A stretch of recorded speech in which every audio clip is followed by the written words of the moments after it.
your mind has begun to wander.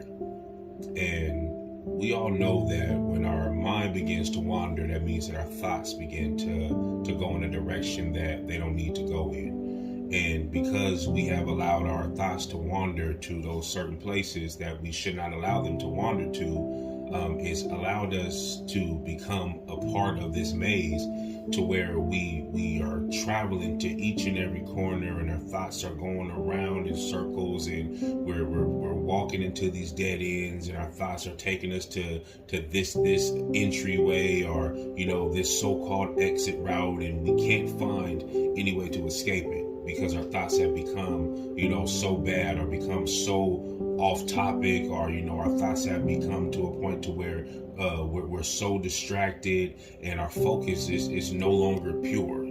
What I mean by our focus no longer being pure, it means that our focus on God has been distracted in a way. And even if it's the most littlest thing that may distract you, it's still a distraction that keeps you from thinking the way that God wants you to think. And it causes your mind to wander. It causes your thoughts to be lost. It causes your thoughts to be on things that they shouldn't be on. And what happens in those moments is that we become so lost that we don't know the direction.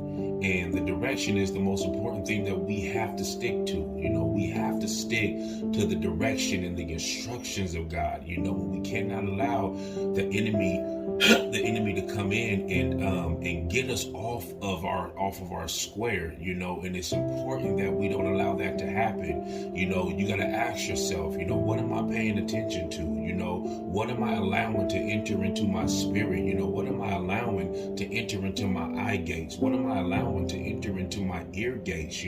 What am I speaking, out of my mouth? You have to ask yourself those questions, because the things that you're paying attention to, they're taking you to a place that you don't want to be in. And the mindset is the most toxic place that the enemy can come in, and he can destroy you there. He will cause you to pay attention to things that will make you get mad, or make you get jealous, or make you get angry, or make you feel like, why hasn't it happened to me, or when is it going to be my turn? And that's the mindset that the enemy wants you in right now. He wants you into that moment right now. He wants you to pay attention to certain things on social media, or he wants you to pay attention to certain things that you're seeing, in person, and you sit back and he gives you those thoughts to sit back and say things like, why hasn't it happened for me? Or